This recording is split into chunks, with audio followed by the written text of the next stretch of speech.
Sejam bem-vindos a mais uma live. Nós estamos organizando um de práticas em educação geográfica sustentável e também pela rede EAGRES, a rede de pesquisadores sobre educação para a agricultura sustentável. Eu sou o professor Rafael Rossi, trabalho na Faculdade de Educação, no programa de pós-graduação em Recursos Naturais e em Educação, também da UFMS aqui de Campo Grande. Hoje, para nós, um prazer muito grande receber nosso convidado, professor Dr. Ciro Abud Righi, lá da Exalc USP, e que vou apresentar um pouco para vocês conhecerem a trajetória, que com certeza é uma trajetória bem grande do professor Ciro.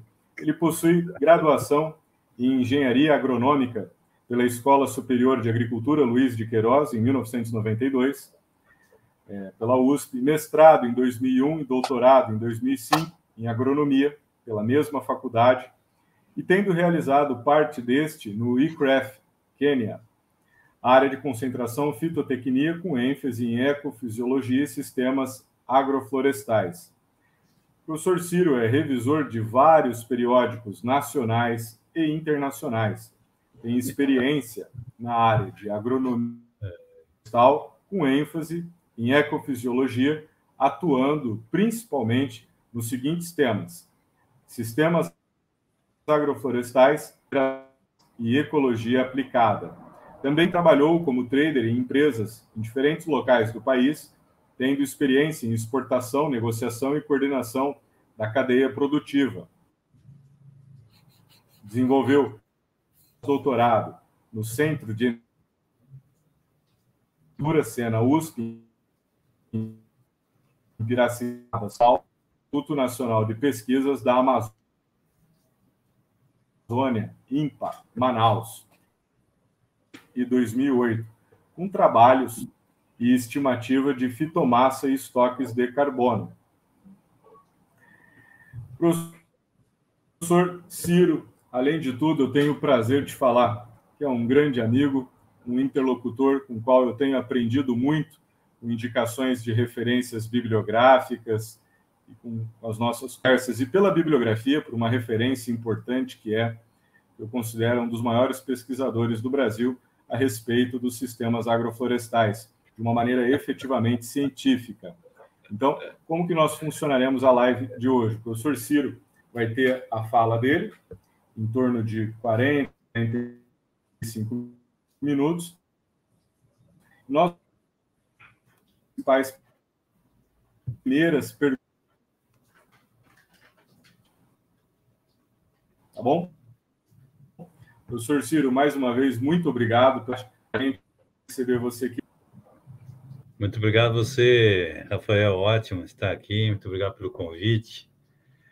É uma satisfação. Rafael muito animado com tudo, com a agrofloresta, com o conhecimento do campo, né? Então, ele me pediu para falar de uma maneira mais geral, fazer uma introdução. Eu tenho desenvolvido vários outros trabalhos, né, com índios, com ecofisiologia, mas fazer uma coisa mais introdutória de um modo que anime, traga alguma base para começar a pensarmos e desenvolvermos sistemas agroflorestais, né? Então, os sistemas agroflorestais, eu tenho uma texto aqui, uma introdução ao desenvolvimento de novas maneiras de produzir, né?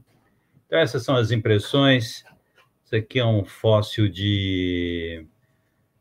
do Burgess Shales, de águas vivas. É uma coisa muito rara de você ver fósseis de moluscos, né? Como esses. Nem sei se água viva é molusco, mas não tem osso. Então, quais são as impressões que a gente pode ter, né? Então, a gente vai começar a falar aqui, agradecimento à Universidade Federal do Mato Grosso, né? Sul. Eu sou o Ciro, meu e-mail está aqui, é ciro@usp.br. Acho que a gente precisa começar a pensar que o país é formado por território e pessoas, né?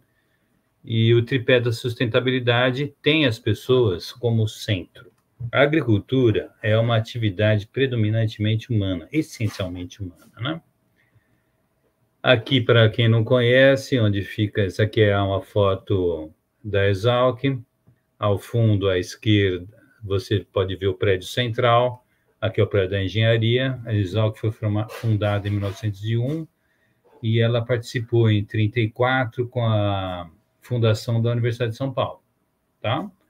Então, ela já existia antes, por iniciativa do Luiz de Queiroz. Isso aqui era uma fazenda de café, toda ela era desmatada, plantios de café.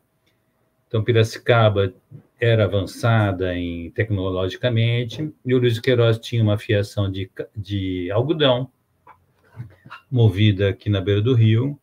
Piracicaba também teve energia elétrica logo, né? Então, foi impulsionando essa coisa de trazer os conhecimentos agronômicos. Então, vou contar uma história aqui, que é uma história que eu peguei da minha filha, e é uma fábula ecológica do Gary Larson, e eu tenho um cabelo na minha terra. Então, era uma família de minhocas nessa história, e eles estão almoçando, e no prato de terra da minhoca filho, né, tinha um cabelo, e ele, revoltado, como todo moleque, adolescente, vê que tem esse fio de cabelo, começa a reclamar e se sentir embaixo de todos os seres vivos, né?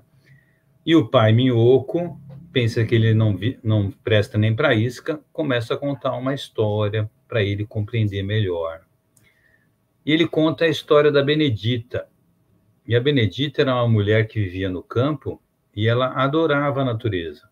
Então, o livro todo passa com a Benedita fazendo boas ações, só que ela não entendia bem, compreendia a natureza. Então, aqui nessa cena que eu peguei para vocês, ela encontra um cágado, pensa que é uma tartaruga, joga ela de volta no lago, que achava que o habitat da tartaruga era no lago, o cágado morre, né? Então, ela vai fazendo um monte de confusões. E mais para o final do livro, ela encontra, e assim vai o livro todo, é bem engraçado, é um livro em inglês, né? Tem tradução para o português, e ela encontra essa cobra que estava matando um rato para se alimentar. Ela não tem dúvida, pega um pau, mata o rato, quer dizer, a cobra, né, salva o rato, e fica muito emocionada por ter feito essa boa ação, e ela começa a lacrimejar, e o ratinho que estava quase morrendo, ela consegue salvar a vida dele e começa a chorar e passa a mão no olho. Só que o ratinho estava trazendo uma doença terrível, ela ficou doente, caiu e morreu. Então, aqui a gente pode ver as minhocas aqui se alimentando dos restos da Benedita, matéria orgânica, e no canto direito a família de ratos tendo uma explosão populacional pela falta de controle, né? Então, o amor à natureza, eu vejo muito isso na universidade, tem causado estragos pela falta de compreensão dos processos que nós vivemos, né? Então, precisamos entender melhor aonde nós vivemos, e eu trago mais essa figura aqui, que é do movimento, foi incorporado, é uma figura do La Rochelle, de 1578, ela foi utilizada no movimento antropofágico há 100 anos atrás, praticamente. Então, no sentido de nós deglutirmos o conhecimento exterior para podermos processar e, assim, processar o nosso próprio conhecimento, em vez de trazermos receitas de fora que não tem nada a ver com a nossa cultura, com o nosso ambiente, né? Então, isso também é outra falha aqui no Brasil, né? Ainda. Então, o que nós temos aqui no Brasil é grande quantidade de energia. Nós estamos na região tropical, a maior parte do país. Então, nós temos radiação solar, é a principal fonte de energia terrestre. Grandes terras estão sendo trafadas pelo domínio de fontes energéticas como o petróleo, e nós temos grandes oportunidades. É isso que nós temos que perceber. Então, nós temos que perceber que não existem florestas à toa, né? Então, o que esse uso desenfreado do solo de qualquer maneira e a qualquer custo tem levado, como vocês sabem, a problemas de erosão no solo, êxodo rural, migração de pessoas aqui na parte de cima da área rural para as zonas urbanas, prestação de serviço. Aqui eles estão plantando, colhendo coisas, e aqui elas estão catando latinhas, né? Então, você vai tendo essa série de problemas, né, como desmatamento. O Brasil é um dos campeões do desmatamento no mundo, ainda no século XXI. Então, uma grande quantidade de emissão de carbono e perda de fertilidade, perda da biodiversidade, que é algo inestimável, né? Então, aqui, ó, pode ver a grande quantidade. Uma floresta contém em torno de 300 toneladas de biomassa, metade disso é carbono. Em torno de, depende do tipo de floresta, em torno de 50%, 70%, 30%, 40% é perdido logo nessa primeira queima, né? Então, olha aqui como é que fica. E após isso, vamos ter os monocultivos, né? E o gado, principalmente o gado no primeiro momento, porque ele pula esses restos vegetais e o pasto é muito simples e você consegue assegurar uma posse da terra, né? Então, a grande questão que eu vejo é se a gente tentasse fazer algo diferente, por que não, né? Então, os sistemas agroflorestais é um conjunto de sistemas que vai te oferecer uma gama muito grande de oportunidades, que ele vai fugir da essencialmente florestal ou agricultural. Então, hoje nós precisamos de profissionais que entendam de recursos naturais, que compreendam os processos ecológicos, as necessidades humanas, para poder utilizar melhor a terra, né? Então, o que são os sistemas agroflorestais? Os sistemas agroflorestais os estudos são recentes, apesar de serem uma das práticas agrícolas mais antigas do mundo, né? Então, somente a partir da final da década de 70, começo de 80, é que nós vamos ter um começo de pesquisas com sistemas agroflorestais. Então, a percepção de que a devastação já estava muito grande, começaram a ver a importância de você ter árvores no sistema produtivo e como incorporar essas árvores, em vez de você ficar plantando e cultivando essencialmente monoculturas, né? Visando uma produção de uma única coisa. Então, foi fundado o ICRAF, que é o Centro Internacional de Pesquisa em Agrofloresta. Então, o professor Nair é um dos principais, ele está na Flórida hoje, né? Acabou de se aposentar. A definição de SAF é um sistema de uso da terra que você vai ter permanência deliberada, introdução, retenção de árvores ou culturas arbóreas, perenes, com associação de culturas anuais ou animais. Então, aqui pode ser arbustos, palmeiras, bambus, também estão contemplados nos sistemas agroflorestais, tá? E precisamos ter mútuo benefício e de interações resultantes ecológicas e econômicas. Isso aí tem que ser positivo, senão não vai fazer nenhum sentido você fazer sistema agroflorestal se os problemas persistirem, né? Ou o sistema for menos vantajoso que o monocultivo. Esse sistema pode apresentar disposições no espaço e no tempo, então isso vai deixar as pessoas muito sem saber. Então, essa é a vantagem de um pacote tecnológico, né? Então, o sistema agroflorestal vai fugir totalmente do pacote tecnológico, apesar de muitos trazerem pacotes de como fazer SAF, mas nós precisamos aprender os princípios para podermos desenhar seus próprios SAFs, tá?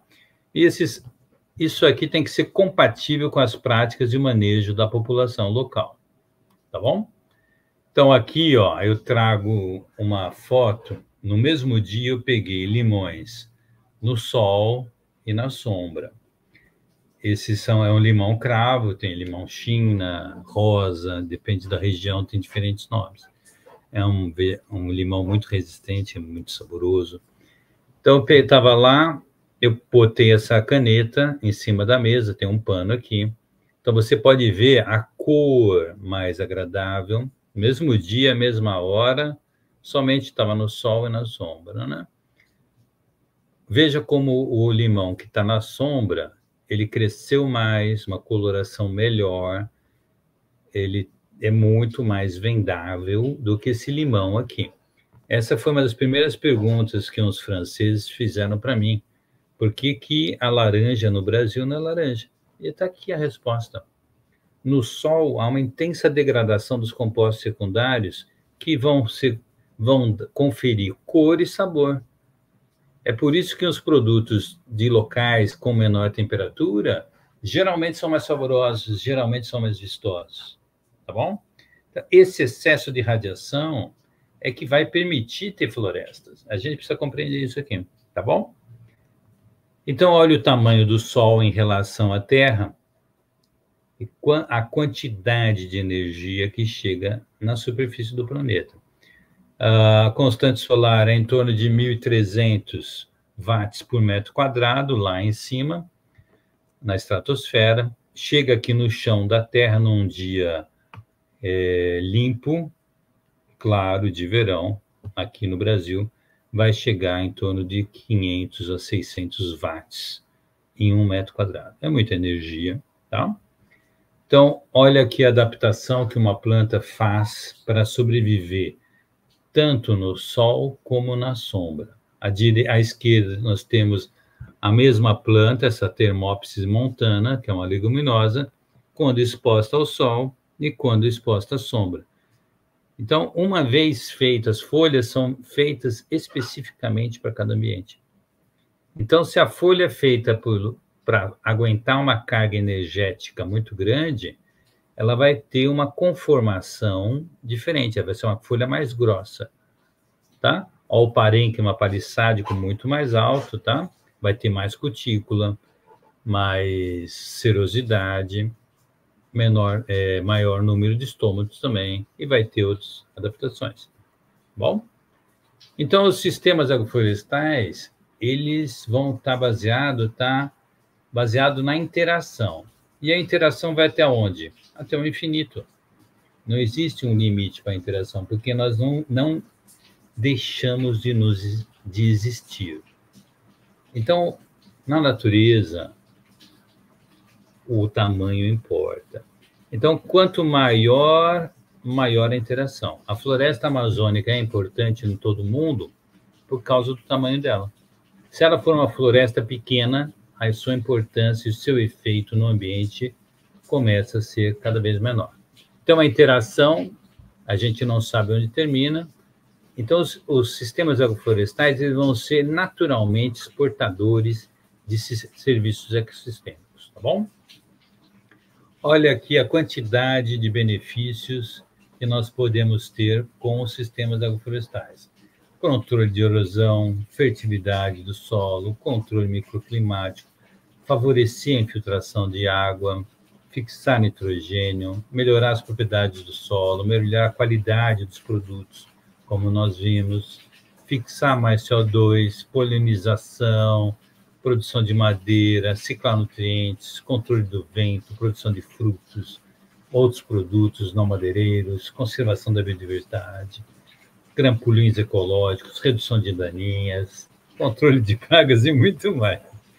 Então, essa permanência de um ser vivo sobre o solo por muito tempo vai alterar as condições e vai criar o habitat necessário para que a outra planta se desenvolva.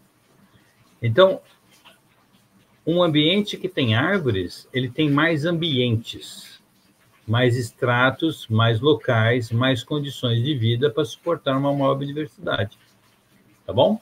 Então, olha aqui os sistemas agroflorestais. Eles podem ser divididos em sistemas silvipastorais, aqui à esquerda, sistema agro-silviculturais à direita e sistema agro-silvopastoril, que são as três coisas, tá?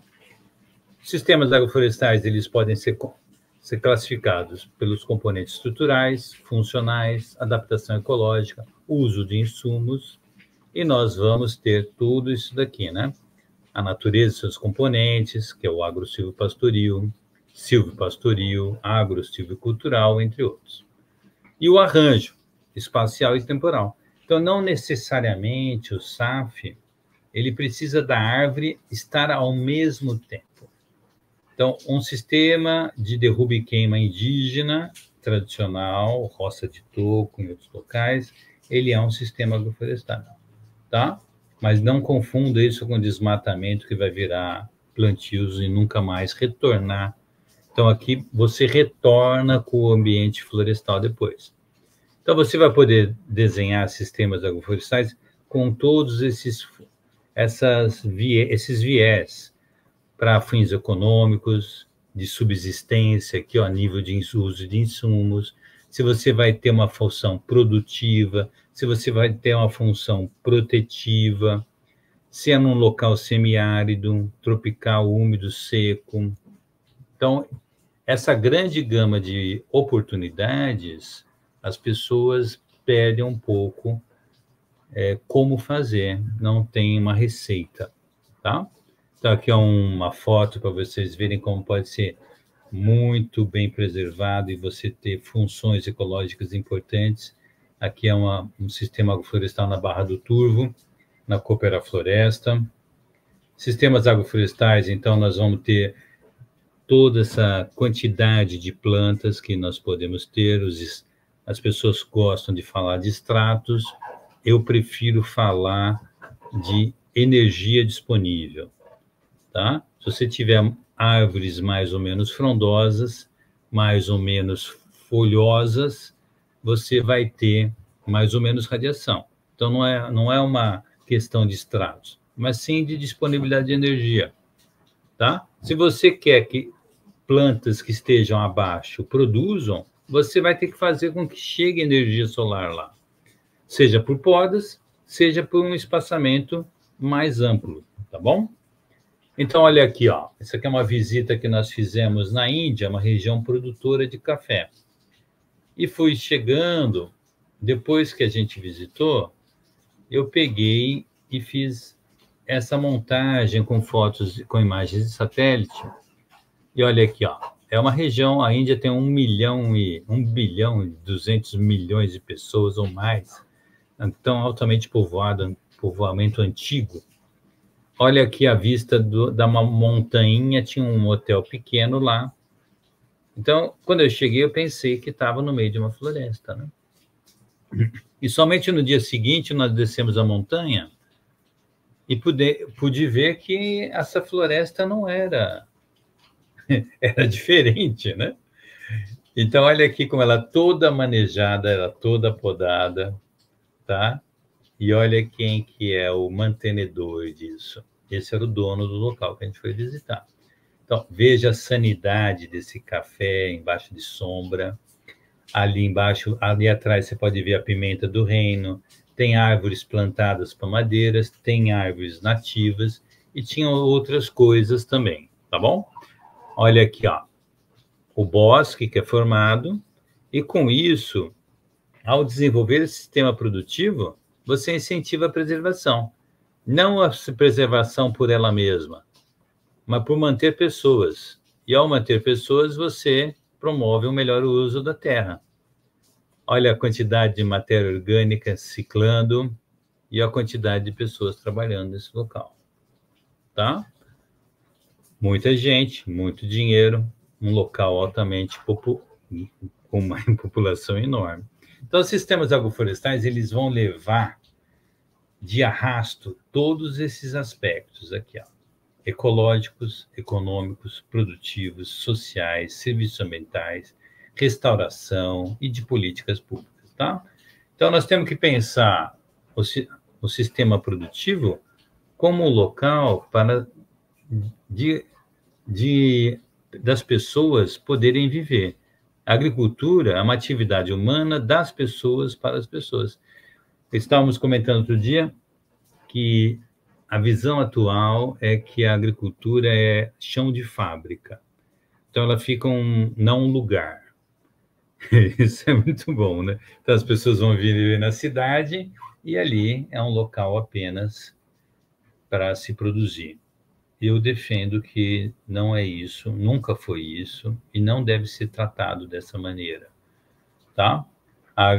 O meio rural deve ser um bom local para se viver. E como que a gente pode fazer isso? Ajustando nossas práticas, tá bom? Então, os sistemas agroflorestais vão ter a justificativa para usar isso. Tem que ter uma maior produção biológica. Por que é produção biológica? É a produção da árvore e a produção do cultivo agrícola que você fizer, ou da criação que você fizer. Se não for melhor, não faz sentido utilizar isso, a não ser que você tenha outras metas, como explicado, né? Proteção, infiltração de água, depende, quebra-ventos também, tá? Então, você vai ter múltiplos produtos florestais, madeireiros e não madeireiros, agropecuários, você vai ter serviços ambientais, que nós já comentamos, vai ser aplicável e ajustável a diferentes realidades socioeconômicas e nível tecnológico, e nós vamos ter um menor risco econômico. Porque quando um produto não estiver bem, o outro pode estar melhor, né? E você pode cortar uma árvore, não necessariamente hoje, mas a soja, o milho, o feijão, você é obrigado a realizar atividades naquele período, tá bom? Então, o que nós precisamos entender? Que nós temos uma estrutura. Então, nós só somos capazes de fazer assim, nós somos os únicos animais capazes de fazer isso, porque nós temos um polegar opositor. Nenhum outro animal tem. Olha a estrutura de um camaleão. Como ele consegue andar em cima de um graveto, porque ele tem uma estrutura do pé diferente, ele tem rabo, nós não fazemos isso porque nós não temos essa estrutura. Então, a estrutura e função. Olha aqui como tem as árvores, diferentes estruturas. Essa aqui eu peguei de um livro lá das Filipinas, tá? Eu achei a foto tão linda, né? Então, olha o desenho das estruturas. Então, cada planta vai ter uma capacidade diferente, tá? Aqui no Brasil, encontrei esse trabalho, que é o pessoal do Cerrado aqui, né? Olha a sucupira preta, olha a estrutura da sucupira. O pequi, ó, você tem uma copa mais abaulada, mais achatada, árvore de menor porte, tá? E como que a gente vai justificar a SAF? Por isso daqui, ó. Esse aqui é um dos melhores gráficos que eu conheço, assim, explicativos nisso aqui. Então, esse John Grace aqui, ó, em 97, fez um experimento na floresta amazônica aqui no Brasil e lá em cima aqui no Canadá. Ele botou uma torre e começou a medir radiação solar em micromol de fótons aqui embaixo, no eixo X, e a concentração de CO2 na atmosfera. Então, vocês concordam que quando eu reduzo, se está havendo uma redução na concentração de CO2 na atmosfera, no fluxo de CO2, na verdade, você está tendo uma retirada, está tendo fotossíntese. Então, vejam que aqui uma floresta menos biodiversa, com menor biodiversidade, no Canadá, mais simplificada, ela vai saturar em torno de 750 micromols de fótons. Ó. Então, aqui, ó, ela vai ficar por aqui, ó, em torno de 10. Veja que a floresta amazônica, aqui, ó, chegou aos 1.700, tem muito maior disponibilidade de luz. Então, mais luz, ó, abaixou mais a concentração de CO2, quer dizer que está fazendo mais e mais. 1.500 ainda continua retirando mais e mais CO2 da atmosfera e fazendo muita fotossíntese, tá bom? Então, a capacidade, a justificativa de você ter diferentes espécies é por sua capacidade de ocupar diferentes hábitats, fazer de coisas diferentes e a adaptação de cada planta, sua capacidade, tá bom? Então, olha aqui um feijoeiro num experimento submetido a muita radiação aqui do lado direito, e aqui no extremo esquerdo é o feijoeiro a pleno sol. Todo mundo plantado ao mesmo tempo. Então, o que acontece com uma planta quando ela está submetida, por exemplo, nessa aqui, ó, que está a 3,2 metros de uma seringueira. Então, ela está bem pertinho, ó. Esse aqui, ó, 4,5, 6,3, 9,9, 14, 18 e muito longe, né? Tá bom? Então, olha aqui, ó, como que as plantas vão reagir produzindo. No verão, nós vemos que quanto mais radiação, ó, 100% de radiação, você tem 100% da produção. Basicamente, linha 1 para 1. Aumenta 50% de luz, 50% de produção. Mas veja que no inverno, isso aqui se alterou. Então, subiu aqui. Com menos radiação, proporcionalmente, você produziu mais. Então, veja que com aqui, ó, com em torno de 70%, nós produzimos quase 20% a mais que o monocultivo, tá? Aqui 80% de luz, quer dizer que se a gente reduzir um pouco a radiação e promover uma melhora no ambiente do que a planta que está exposta às más condições, nós podemos aumentar a produção daquela planta, tá bom? Veja que o café é uma outra questão, o cafeeiro. Ele não teve essa relação 1 para 1 que é esperado para uma grande quantidade de plantas, tá bom? Então, o que nós percebemos? Uma saturação de copa do cafeeiro.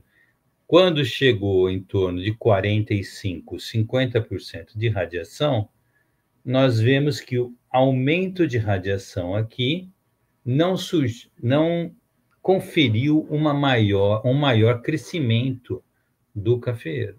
Quer dizer que ele está sob estresse. Quer dizer que esse excedente, 50% da radiação num cafeeiro a pleno sol, está sendo desperdiçado. Então, essencialmente, os monocultivos na região tropical, nós podemos afirmar isso quase que categoricamente, eles são desperdiçadores energéticos, tá? Então, os SAFs, eles vão ser justificados pela sua maior captura de radiação, maior fixação de CO2 e maior produção, tá bom? Então, olha o que, além disso, olha o que aconteceu com a bebida do café. Aqui é o nível de radiação, à esquerda, pleno sol, 100% de luz.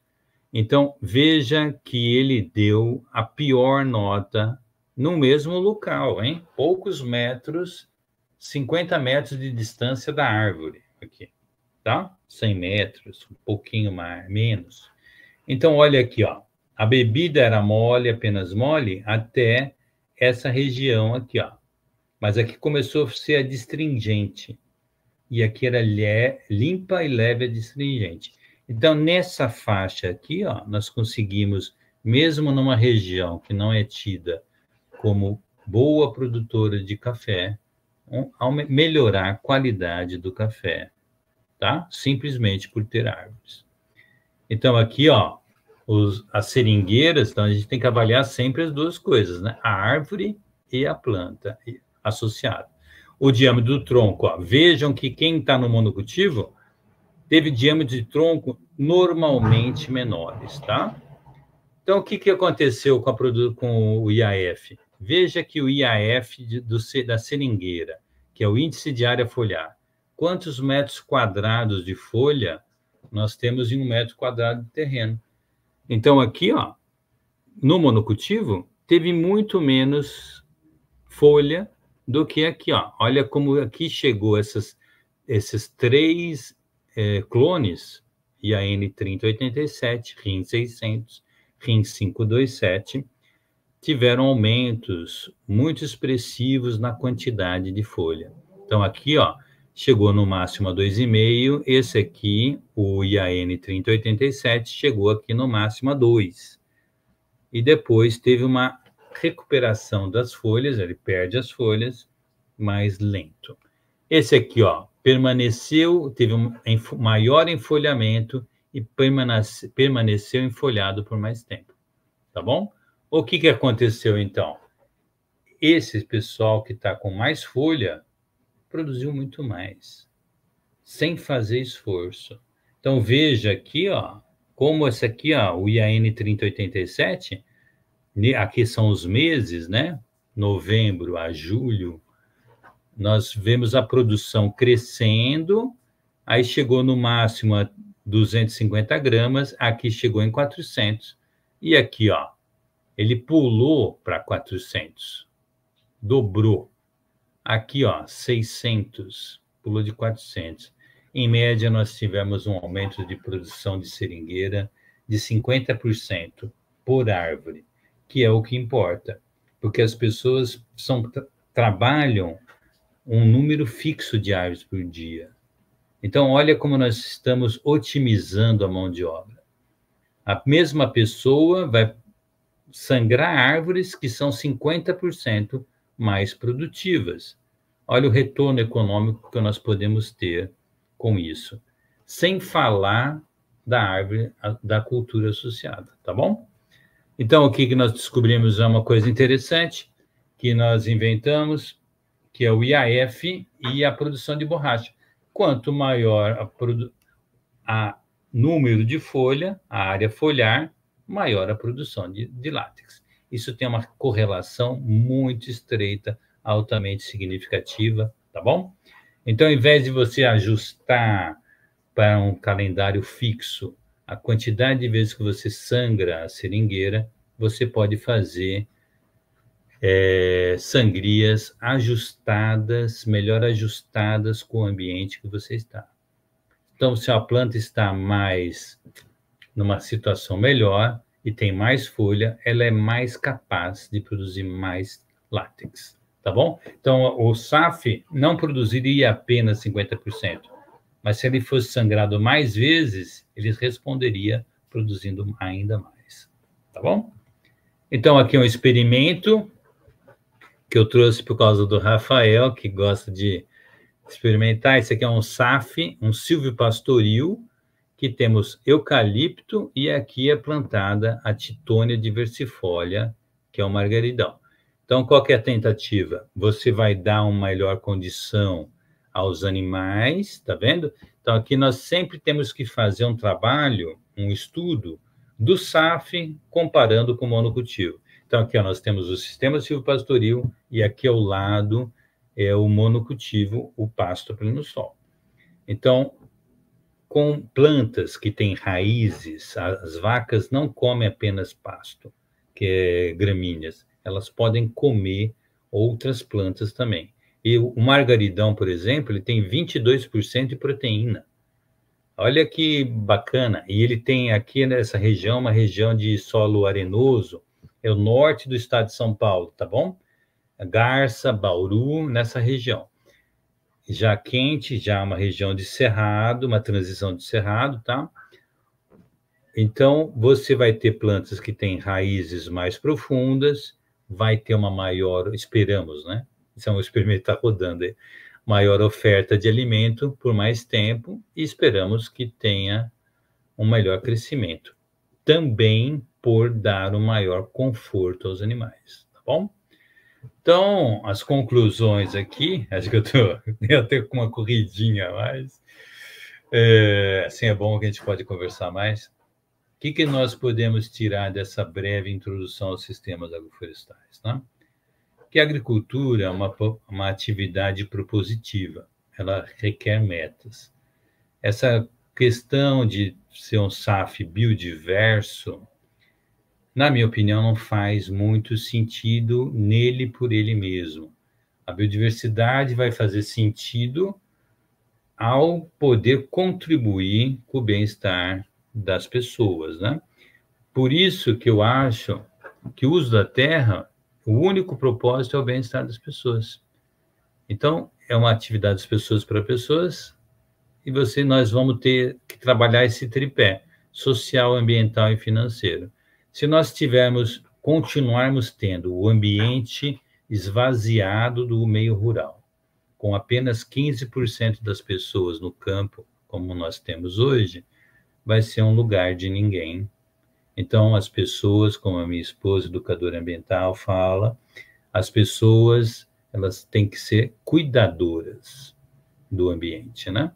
Para quê? Para poder viver bem e ter relações com a natureza e com as outras pessoas, tá bom? Relações de troca e de cuidado. Então, para isso, precisamos entender melhor a natureza e participar dos processos. Nós temos que ajustar as nossas ações. Nós podemos aumentar em muito a produção e a transformação da energia radiante. Eu mostrei isso claramente nesses poucos exemplos que eu dei para vocês. Dá para fazer muito mais fotossíntese. É por isso que a floresta amazônica tem plantas loucamente, tá? Então, quer dizer que está chegando energia lá no chão. A adoção dos SAFs pode aumentar a lucratividade da agricultura, o aumento da produção biológica, por trazer mais interações, e ao fazer um sistema que as pessoas têm interesse, a biodiversidade, que também é essencial, né? Lógico, vai vir naturalmente. Por quê? Porque você está cuidando dos processos ecológicos, tá? E da sociedade que mantém isso. Pode-se desenhar SAFs que propiciam melhor ajuste ao ambiente, é possível estocar mais carbono em sistemas agroflorestais, os SAFs proporcionam serviços ecossistêmicos, é inerente, é automático. Por quê? Porque tem árvore. E é uma coisa, um ser vivo, é o ser vivo mais longevo que existe na face da Terra. Então, sequoias, por exemplo, tem 5.000 anos as mais antigas, 4.000 anos, as mais novas têm 1.000 anos. Então, imaginem, a floresta amazônica tem em torno de 30 a 300 milhões de anos como floresta. Então, todos esses processos, a gente não pode destruir os processos.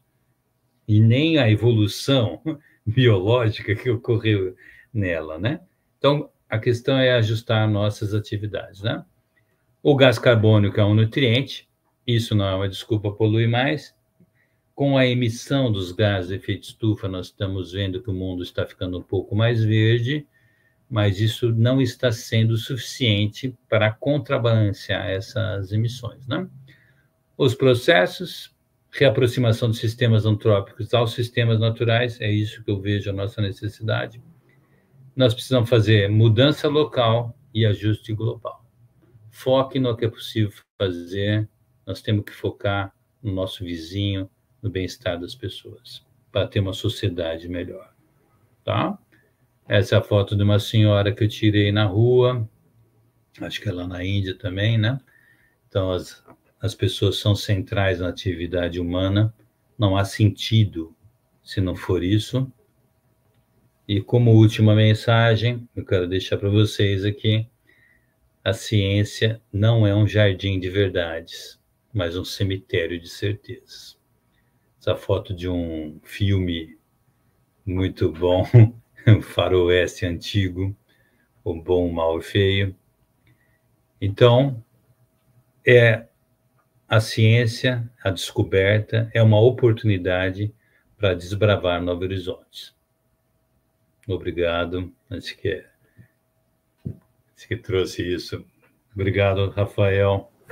Ciro, parabéns, muito boa a sua fala, inclusive as suas reflexões nos fazem pensar muitas coisas, esse final agora, inclusive, muito bom, concordo plenamente, ciência não é um jardim de verdades, mas um cemitério de certezas, muito bom, parabéns.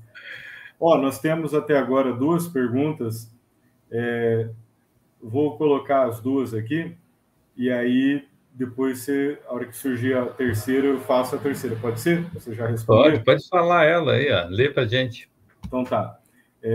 Uma é minha mesmo. Eu queria saber, na tua opinião, o que você considera os desafios, né, Porque quando a gente começa a estudar os sistemas agroflorestais e a importância do componente arbóreo para o aumento da produção agrícola, a gente vê que tem um campo científico, no qual eu incluo as suas contribuições, e tem um campo muito, vamos dizer, não científico, que acaba se perdendo em outras questões que não propriamente a produção da ciência. E aí eu queria saber, eu queria saber, na tua opinião, no cenário brasileiro, quais são os entraves que a gente encontra para o avanço dos sistemas agroflorestais, porque uma coisa que eu vejo quando eu discuto isso com os alunos, com as aulas, é que tem-se uma ideia de que o SAF é algo apenas para pequenos e médios produtores, que não seria aplicável para grandes produtores, né? Então, eu queria saber, na tua opinião, quais são os desafios para a gente fazer avançar os sistemas agroflorestais também para grandes produtores? Essa é uma pergunta. E aí a gente já tem mais duas. Você quer responder essa primeiro? Depois vamos responder, senão vou ficar doido. Tudo bem, então. Tranquilo. Nós temos uma questão no Brasil que é o desmatamento e essa perda inestimável da biodiversidade, né? E as pessoas reagem, muitas vezes, de forma emocional, né? Claro, né? Quem que não é preocupado com isso, né? Mas, ao se preocupar essencialmente com a biodiversidade, não com as pessoas, e, do outro lado, se preocupar somente com a produção e também não com as pessoas, é por isso que nós temos uma dificuldade imensa de ter uma sociedade decente. As pessoas, elas estão fora da discussão da agricultura. Fora. Você vai falar de biodiversidade e de produção. Agora, as pessoas vivendo num ambiente bom, com dinheiro e produzindo, essa é uma questão que acabou. Então, nós temos hoje no Brasil e no mundo pessoas que vivem na cidade e que são essencialmente reclamadoras. Elas reclamam porque está desmatando e reclamam do preço do tomate, do preço do feijão, né? Então, a questão é a seguinte: quem que produz barato para umas pessoas que estão morando na cidade e desconectadas, que eu acho que esse é o problema, essa desconexão da natureza cada vez maior, a falta de entendimento dos processos naturais. E quem que vai produzir barato? Só as grandes corporações. Então, hoje o país é dominado por grandes corporações que têm interesses, o Brasil tem grandes interesses internacionais sobre ele, porque é um país rico. Então, nós temos um país rico com pessoas vivendo pobremente. Por quê? Porque não são donos do meios de produtivos, tá? Isso é fruto histórico, não é das relações agora, né? Mas outros países estão caminhando no mesmo caminho, é uma tendência. Mas eu acho que esse modelo de produção com produção louca a baixo custo, com o custo do ambiente e pessoas vivendo mal na cidade, vai falhar. É por isso que eu forço, quer dizer, é um retorno, né, das pessoas e elas serem donas do processo, tá? Todo o dinheiro que vem de bolsas e dos gastos retorna para poucas pessoas. O Brasil é campeão de má distribuição de renda no mundo. Bom, mas só para falar os sistemas agroflorestais, esse radicalismo sobre a biodiversidade, essa apropriação desse movimento ambiental sobre os sistemas agroflorestais, só tem no Brasil. Essa conversa de biodiversidade, de SAF biodiverso, eu não vi em nenhum outro lugar do mundo. Eu já fui para a África, já fui para a Europa, já fui para os Estados Unidos, outros locais. Não existe. Por quê? Porque se você não tiver a pessoa interessada em fazer um sistema produtivo melhor e ele morrer ou for para a cidade, ao projeto Minha Favela, Minha Vida, acaba. Não tem sentido ter biodiversidade se você não participa e se essa biodiversidade muitas vezes é nociva a você. Então, essa coisa genérica, essa conversa genérica de SAF biodiverso, não tem quase sentido, né? Tá bom? Dá para fazer SAFs de larga escala com tratores, com aleias, normalmente SAFs em faixas, né? E outras coisas, como esse SAF aqui com as vacas, ele é muito mais, dá para plantar muitas mais outras coisas, né? Porque você não precisa passar máquina. Então você pode plantar coisas que dê frutos, que caiam coisas no chão. Vaca adora comer manga, folha de manga, folhas de palmeira, por que não? Então, não havendo a necessidade de passar uma máquina, ele pode ser mais biodiverso.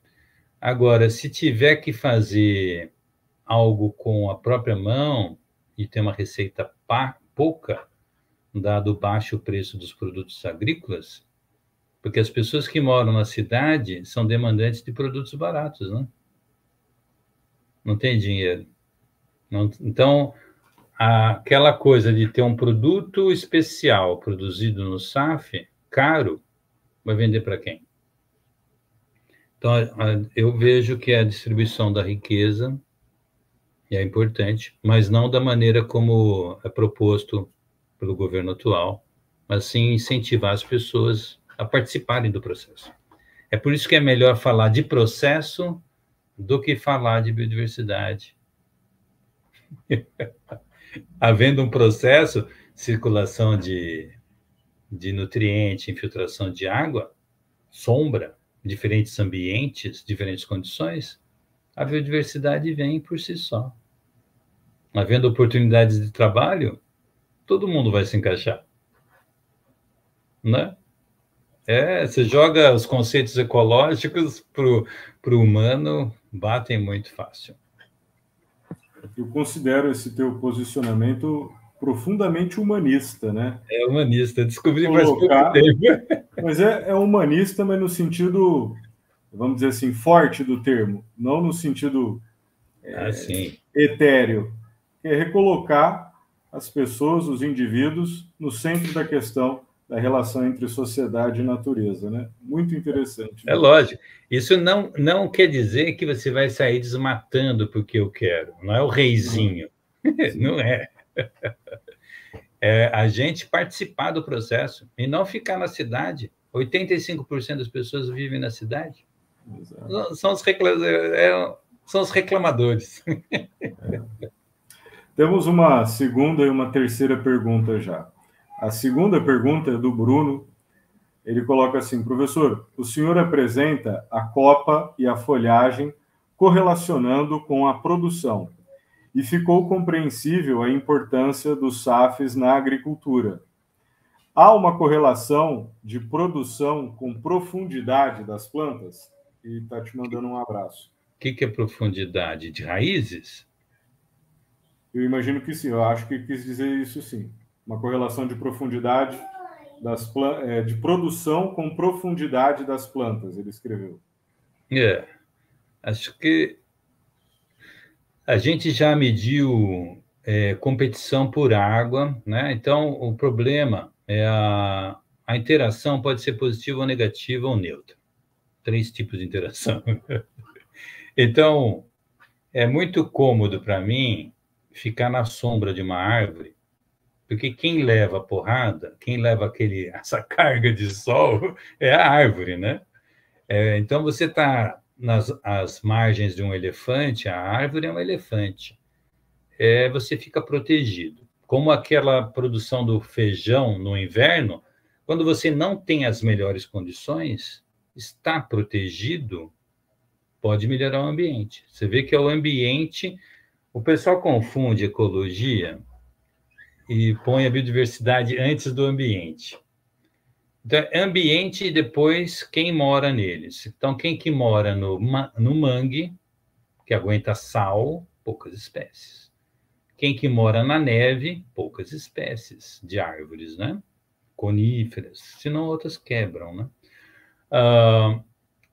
Então, pensando nisso, normalmente o que nós vamos ter, e é uma recomendação de estudo, né? Se você quiser estudar, porque eu acho que não tem quase nada no mundo, você põe. Então, como o SAFS pode demorar muito o estudo, você plantar uma árvore, para ela, você viu a foto da Exalc? Tem 100 anos e poucos a Exalc. É aquelas árvores mirradinhas. Você não vê uma árvore ou fazer uma tábua dessa aqui, algumas poucas. Então, se eu for fazer experimentos de plantar árvores, isso demora muito. Então, melhor você pegar um bosque de árvores, ou você faz um desbaste, ou planta ao lado, e para dentro de um bosque. Então, mais pertinho, mais longe, mais longe, mais longe, e você pode verificar como naquela foto do feijoeiro, o que acontece quando está muito perto, mais longe, tá bom? Em diferentes épocas do ano, ou continuamente quando é café. Tem pelo experimento que a gente fez, tem uma pequena competição por água e nutrientes. Eu não acho que nem a palavra competição não é boa, né? Na minha visão, demorei para entender. Os bichos grilos são muito bons, né? É melhor falar de complementariedade na natureza do que competição, tá? Não que competição não ocorra. Então, como que um feijoeiro pequenininho seria capaz de pegar o nutriente de uma árvore enorme que já está lá instalada há muito tempo? Ele vai pegar nutriente, senão não vive. Mas ele vai pegar muito pouco, porque ele tem pouca energia. Então, se você... acabei de dar aula de ciclagem de nutrientes e eu relembrei, isso é muito bom. Foi ontem. Se você não tem energia, você está na sombra de uma árvore, você tem menos energia. Se isso for abaixo da sua necessidade metabólica, você está mal. Então, e a captura de nutriente, de água, está relacionada com a disponibilidade de energia. Tá?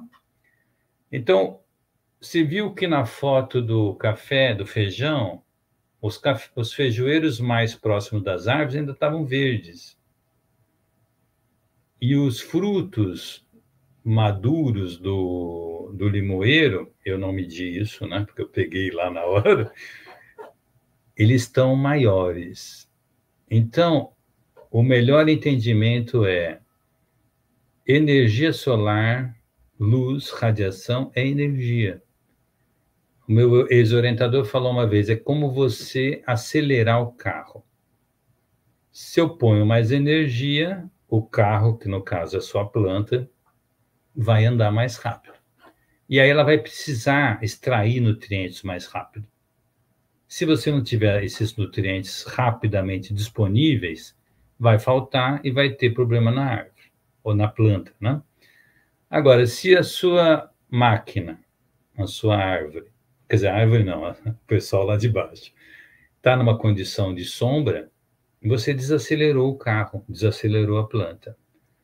Então, ela vai crescer num ritmo mais devagar e vai extrair os nutrientes de uma maneira mais lenta. Então, a deficiência dentro de um bosque normalmente não é notada, porque eles não estão deficientes. Por quê? O pouco que extraiu é suficiente e ela está extraindo lentamente. Tá bom? Só para terminar, essa questão de profundidade de raiz e essa questão de raiz pivotante de árvore é quase besteira. Teve uma época que eu fiquei muito tempo observando árvores caídas e nenhuma tinha raiz pivotante. Nenhuma. Não tinha 2 metros de profundidade. Tá? Em especial aqui na região, que é uma região mais úmida do que vocês estão. No Cerrado, tem. Aqui não. Por quê? Porque aqui chove mais. Então, por que uma planta vai investir em fazer raiz para entrar num ambiente que tem pouco nutriente, que é o subsolo? Não vai. Só se precisar retirar água, como as plantas do cerrado. Tá bom? Então, eu acho que é mais por falta d'água do que por falta de nutrientes. Mas o Brasil, normalmente, são solos altamente temperizados, naturalmente pobres. Então, é por isso que é importante você manter a matéria orgânica e ter árvores, porque as plantas estão vivendo da ciclagem de nutrientes. E se esse pouco que tem for perdido, aí você vai passar mal na mão dos fornecedores de adubo. Tá bom? Para terminar de vez, você pode entrar de cara na macrofauna, microflora do solo, que eu acho que é muito importante. Tá? Pouco descoberto, ainda a ser mais descoberto, e isso tem influência na fertilidade do solo. Basicamente por quê? Porque se você tem bichinho que tem alguma coisa para comer dentro do solo, eles vão fazer os canaizinhos, e mesmo que seja uma madeira que só tem carbono, eles vão degradar aquilo lá, depois eles morrem. Essa que é a parte boa. Então, eles morrem e vão ter os nutrientes deles disponíveis para as plantas. Não só o carbono que tinha numa madeira, né? Então, você está alimentando, você tem que alimentar esse pessoal aí do solo. Falei bem grosseiro. Beleza. E cortou o som, Rafael. Não, tem que ligar o som, ó. Tá desligado. Aí, tá me ouvindo agora? Agora ligou. Aí, tá me ouvindo? Tá falando muito bom, né? Temos que buscar sempre aumentar matéria orgânica no solo. E aqui no Cerrado realmente é um desafio que a gente tem, porque para tentar implantar os SAFs, né, a gente tem uma dificuldade muito grande com disponibilidade de nutrientes e com a própria questão da irrigação no começo, né? Então, se a gente conseguir encontrar caminhos para aumentar essa matéria orgânica, a gente vai estar ajudando também na questão da umidade e dos nutrientes disponíveis no solo, né? Uma coisa que o pessoal não se ligou, ó. Posso complementar? Você tem tempo? Como que tá? Não, pessoal... vamos falar, ainda tem mais uma pergunta ainda. O pessoal é agrônomo? Não, aqui a gente tem biólogos, pedagogos, geógrafos e o pessoal pequeno produtor da educação do campo também. Uma coisa que vai na linha do que você falou, e eu falei para os alunos outro dia, espero que vocês tenham entendido o IAF, né? Índice de área foliar. Se você olhar para cima, em 1 metro quadrado, numa floresta, e pegar esse paralelepípedo aqui, ó, e tirar todas as folhas que estão aqui nesse retângulo, nesse paralelepípedo, né? Quantas folhas tem? Uma floresta tem em torno de 17 a 22 metros quadrados de folha por metro quadrado de terreno. Um monocultivo tem de 3 a 6. Tá? Qualquer monocultivo tem de 3 a 6. Eucalipto, 3 a 6. Milho, 3 a 6. Acho que milho dá um pouco mais. Talvez cana, 8. Mas, ó, não passa disso. Então, tem muito menos folha. E o ambiente aberto, então é isso que é interessante, a gente não se liga nisso. Então vamos falar que está na mesma região e chega a 600 watts por metro quadrado.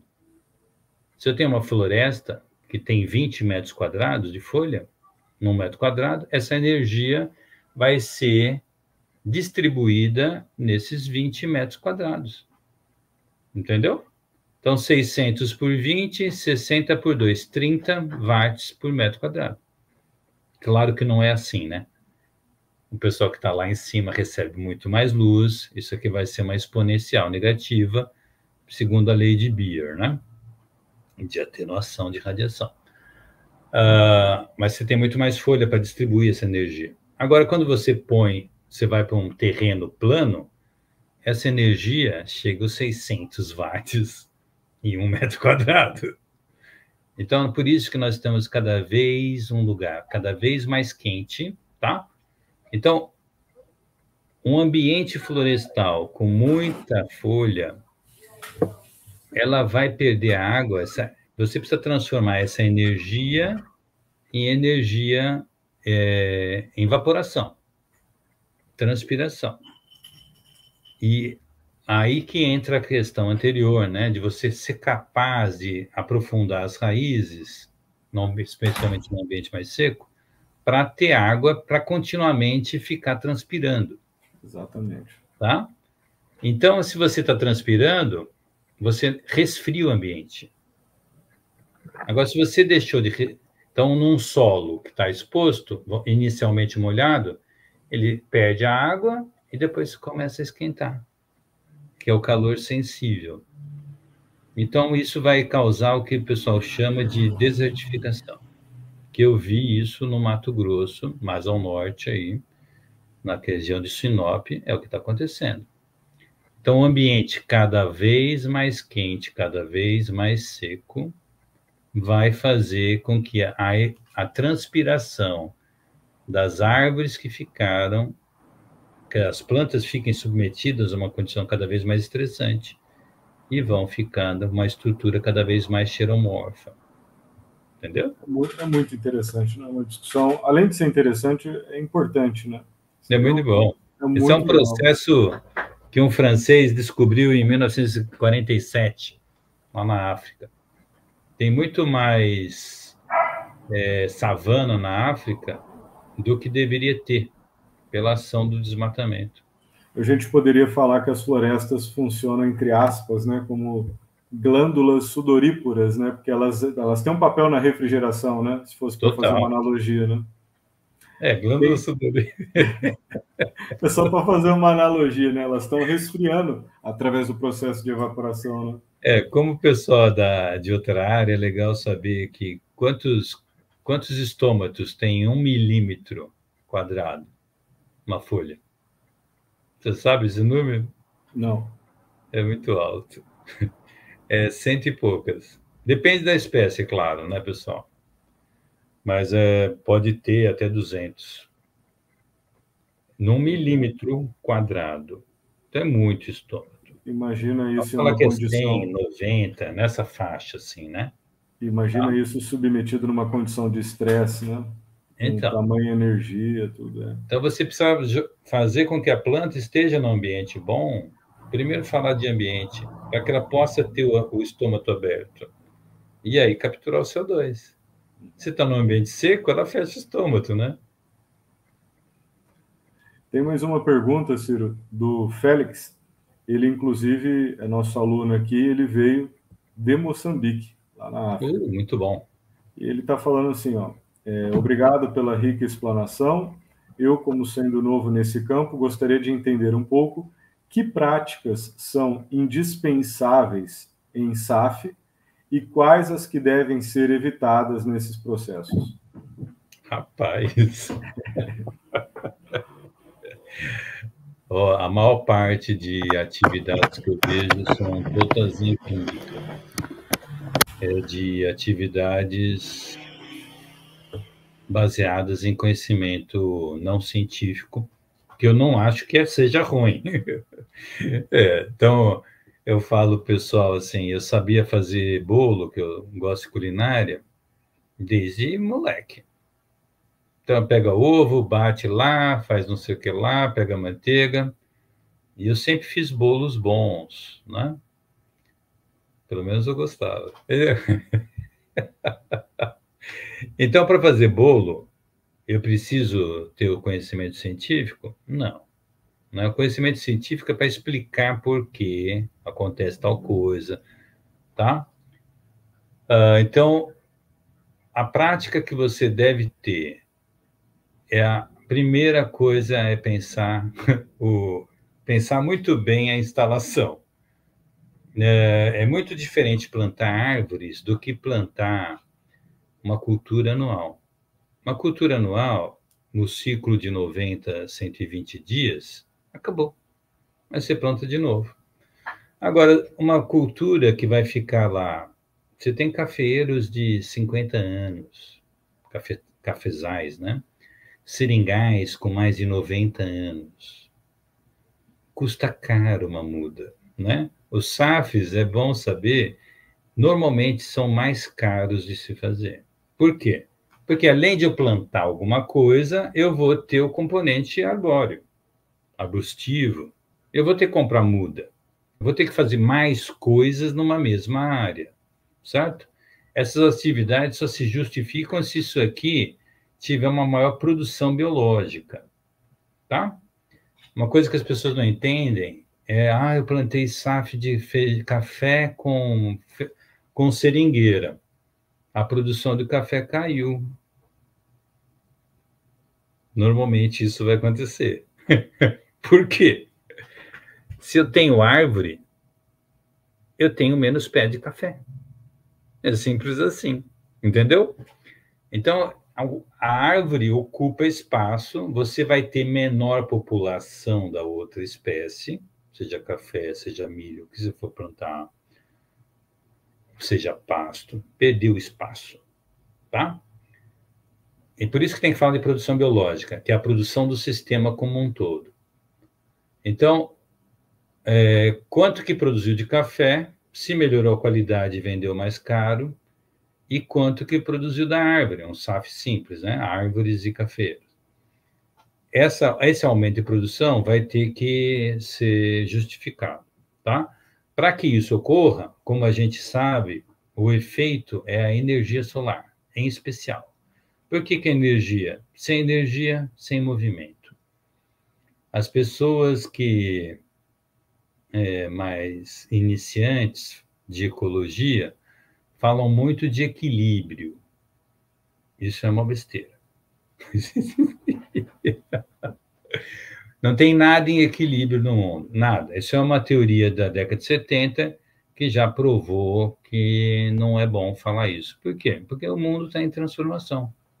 O dia que você entrar em equilíbrio, você morrer, você morreu, né? Aí você não vai conseguir realizar trabalho. Então, o melhor é que a gente está num nível de suspensão energética, que se eu não comer todo dia e levar o meu padrão energético, eu não consigo sobreviver e ter mais energia que o ambiente para poder fazer as coisas que eu preciso. Tá bom? Qualquer ser vivo vai ser assim. Por que eu falei disso? Então, o principal é você manejar a entrada de energia no sistema. Então, eu estava bem mais gordo, agora eu estou emagrecendo que estou fazendo exercício.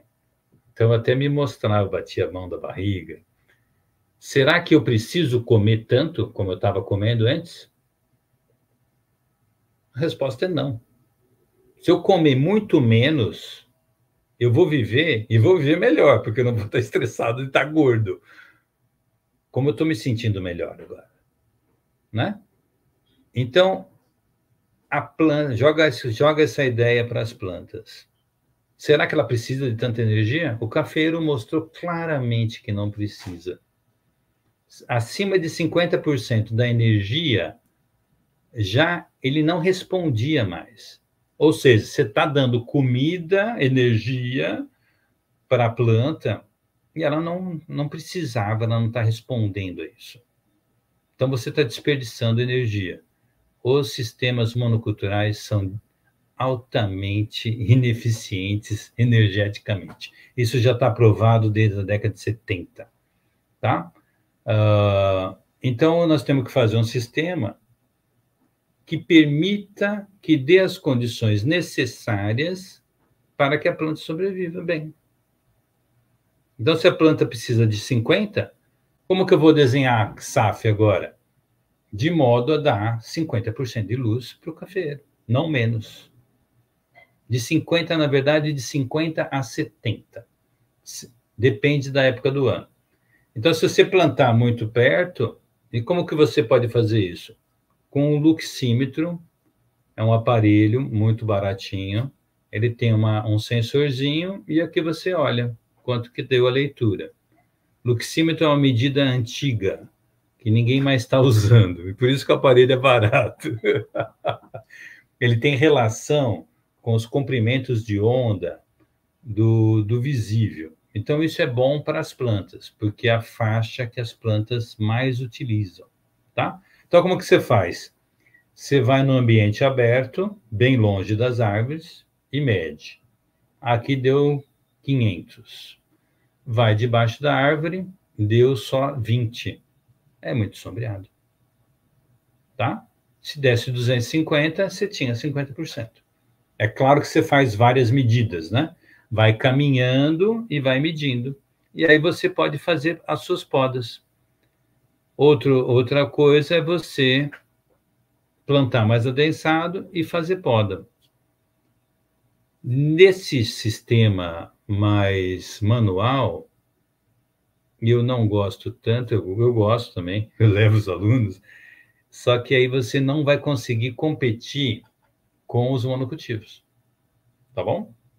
Então, se você quer plantar feijão com seringueira, você vai ter que desenhar um SAF que seja possível passar um trator e que não dê tanta sombra.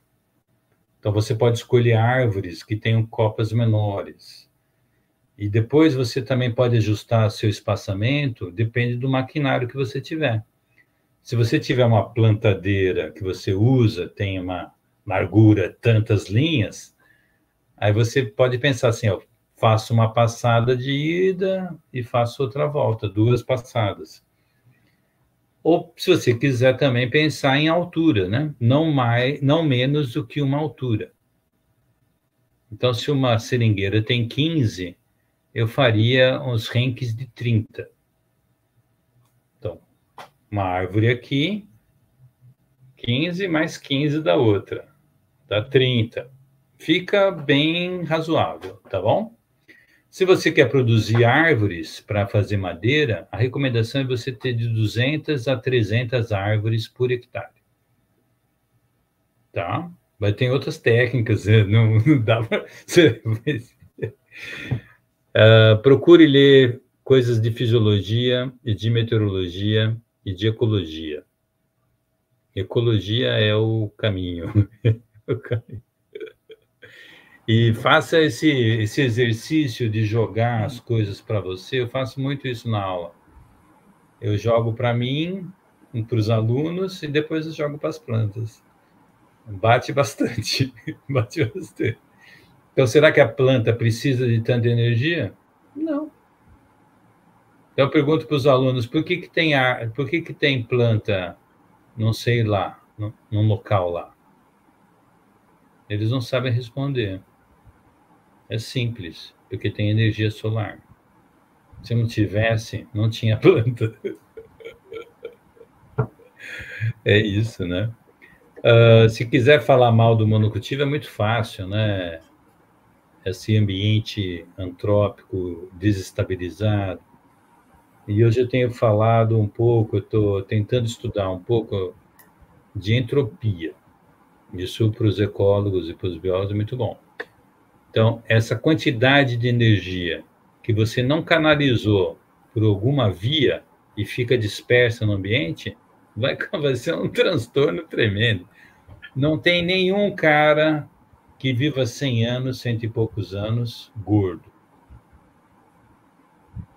Porque o cara tem um excesso energético. E você tem que dissipar esse excesso energético de alguma maneira. Então, essas plantas que estão com excesso energético, elas estão sob estresse, assim como o meu corpo estava mais sob estresse. Eu ainda não emagreci tudo que eu quero. Então, esse excesso energético, né, vai te estressar. Por quê? Porque os seres vivos, eles estão lutando contra a entropia. Então, se o Rafael aqui se cortar, a gente espera que ele se recupere, né? Então, ele vai se reorganizar. Então, essa reorganização, essa reconstrução é ir contra a entropia, que é o aumento da desordem, né? É muito bom isso. Ciro, muito obrigado pela aula. É um prazer conversar com você. Você é um intelectual que realmente desperta na gente a vontade de continuar estudando e aprender muito mais ainda sobre sistemas agroflorestais, de verdade, viu? Não. Eu agradeço também todo mundo que nos assistiu até agora, o pessoal do LAPEGS, dos cursos de graduação, pós-graduação que estão aqui nos assistindo. Essa palestra vai ficar gravada no nosso canal no YouTube. E Ciro, obrigado também por você ter disponível o teu tempo e o teu conhecimento para compartilhar com a gente. E já fica o convite para uma próxima live, pra gente, ou duas até, para a gente falar de mais 2 assuntos que eu quero que você aborde. O SAF Onda, gostaria de ouvir mais sobre isso, e o SAF com a criação de galinhas também, acho muito interessante. A gente pode até chamar a minha orientada, ela é mais animada com as galinhas. Aí, que legal. Vamos marcar, sim. É muito bom. Vamos marcar. Muito obrigado. Viu? O pessoal muito obrigado pelo colocando convite, aqui. Rafael. Muito obrigado a todos pela uma satisfação para mim divulgar. Vamos fazer SAF e pensem grande, né? Minha recomendação é pensar grande, não ter medo de pensar. É aquela mensagem final ali. Um antigo professor aqui falava assim que as pessoas perdem o rumo, né? Perdem o pé e ficam se apegando em coisas que outros falaram que não necessariamente são verdades e tem medo de mudar. Não tenham medo. O mundo é incerto. Não tenham medo. Acho que essa é a mensagem final, né? Tá bom? Muito obrigado. Ciro. Um abraço, viu? Boa noite. Tchau, pessoal. Obrigadão. Até mais. Um abraço.